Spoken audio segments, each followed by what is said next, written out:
தாவீது தாவீது பெண்களின் பலவீனம். தாவீதுக்கு பெண்களை பற்றி பலவீனம். தாவீதை விரும்பாதவங்க யாரு? அதான் ஆரம்பிச்சாலுங்க பாடி பாடி பாடி அவன் வாழ்க்கையை கெடுத்தாளுங்க பாவிங்க. தாவீது கொன்றது 10,000, சவுல் கொன்றது 1000. அண்ணுக்கு வச்சது தான் ஸ்பாட்டு. தாவீது தாவீது என்ன தாவீதை கேட்டேன்னா சொல்லுற, எனக்கு யாருனே தெரியாது சார் அந்த பொண்ணுங்க. நான் கோலியத்தை தான் பார்த்தேன், முடித்தேன். இதான் ராஜா பொண்ணு தரேன்னாரு, மானியம் தரேன்னாரு, இடம் தரேன்னாரு, ஆட்சியில் பார்த்து தரேன்னாரு. அதெல்லாம் கூட எனக்கு இல்லை. அப்போதைக்கு எனக்கு கல்யாணம் ஆனால் போதும். இந்த பாவிங்க யாருன்னு கூட தெரியாது. அவன் ஒன்று தெரியாதவன் புகழ்றாளான்னு ஆரம்பிச்சது அது சவுல் பொண்ணு.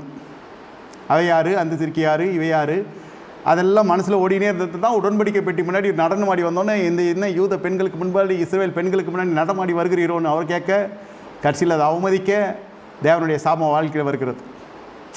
உறுதியில்லாத ஆத்துமாக்கள் என்பதற்காக சொல்லுகிறேன். 2 பேதுரு 3:17 சொல்லுகிறது, உங்கள் உறுதி